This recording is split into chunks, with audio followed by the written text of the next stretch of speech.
বন্ধুসকল ফাইনালি ভাৰতীয় দলে নিজৰ যি পূৰ্বৰ লয় আছিল সেই লয়লৈ ঘূৰি আহিলে আৰু অষ্ট্ৰেলিয়ান পিটছত গৈ অষ্ট্ৰেলিয়াক 295 ৰানৰ ডাঙৰ ব্যৱধানত পৰাস্ত কৰিলে। যোৱাকালিলৈ যিহেতু অষ্ট্ৰেলিয়ান দলক 534 ৰানৰ বিশাল পাহাৰ সদৃশ ৰানৰ লক্ষ্য বান্ধি দিছিলে আৰু সেই ৰানৰ লক্ষ্যলৈ যোৱাকালিয়ে 3টাকৈ উইকেট হেৰুৱাইছিল আৰু ভাৰতীয় দলক জয়ৰ কাৰণে কেৱল মাত্ৰ 7টা উইকেটৰ প্ৰয়োজন আছিল।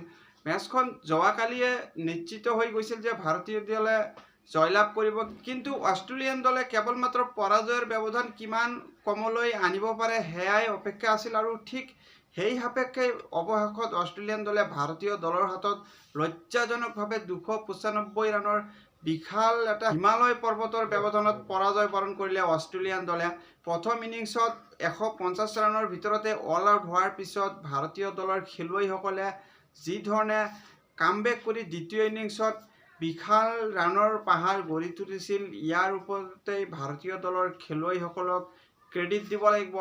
ভাৰতীয় দলৰ খেলুৱৈসকলৰ কেৱল মাত্ৰ প্ৰথম দিনৰ 2টা ছেছন যদি বাদ দিয়া হয়, ইয়াৰ পিছত অষ্ট্ৰেলিয়ান খেলুৱৈসকলৰ আগত সম্পূৰ্ণৰূপে ডমিনেটিং প্ৰদৰ্শন কৰিছিল।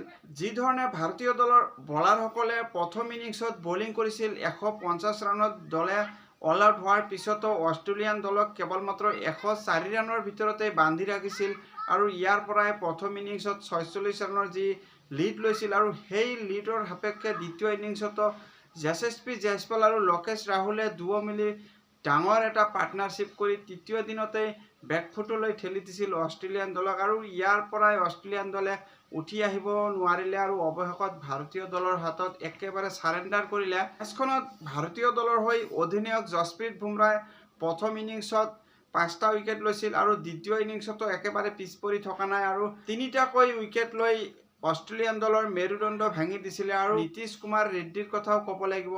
মেচখনত নীতিশ কুমাৰ ৰেড্ডীয়ে প্ৰথম ইনিংছত দলে যি বিপদত পৰিছিল সেই বিপদৰ সময়ত নিজৰ ডেবু মেচতে 41 ৰানৰ যি এটা মূল্যৱান ইনিংছ খেলিছিল, এই ইনিংছৰ মূলতেই ভাৰতীয় দলে 150 ৰানলৈ স্ক'ৰ লৈ যাব পাৰিছিলে আৰু দ্বিতীয় ইনিংছত যি ধৰণৰ প্লেটফৰ্ম ছেট কৰা আছিল আৰু সেই অনুযায়ী এটেকিং এপ্ৰ'চ লৈ কেৱল মাত্ৰ 27টা বলৰ সন্মুখীন কৰি 38 ৰানৰ এটা তুফানী ইনিংছ খেলিছিল আৰু যাৰ কাৰণে ভাৰতীয় দলে অতি কম সময়তে ৰান স্ক'ৰ কৰিব পাৰিছিলে আৰু দ্বিতীয় ইনিংছতো বলিঙত আহি এটা উইকেট লৈছিল আৰু অলৰাউণ্ড পাৰফৰ্মেঞ্চ কৰি অভিষেক মেচতেই নিজৰ দৃষ্টি আকৰ্ষণ কৰিবলৈ সক্ষম হৈছে নীতিশ কুমাৰ ৰেড্ডীয়ে। তাৰোপৰি মেচখনৰ মূল হিৰো আছিলে যশস্বী জয়সৱাল।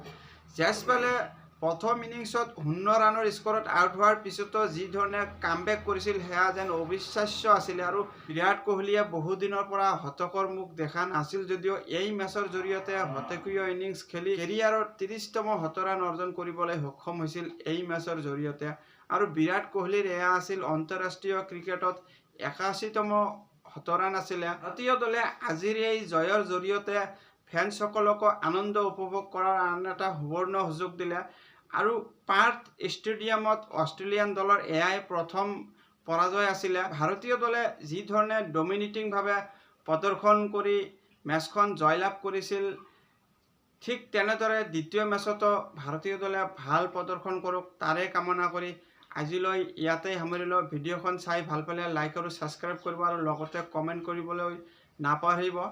আজিলৈ ইমানেই, ধন্যবাদ।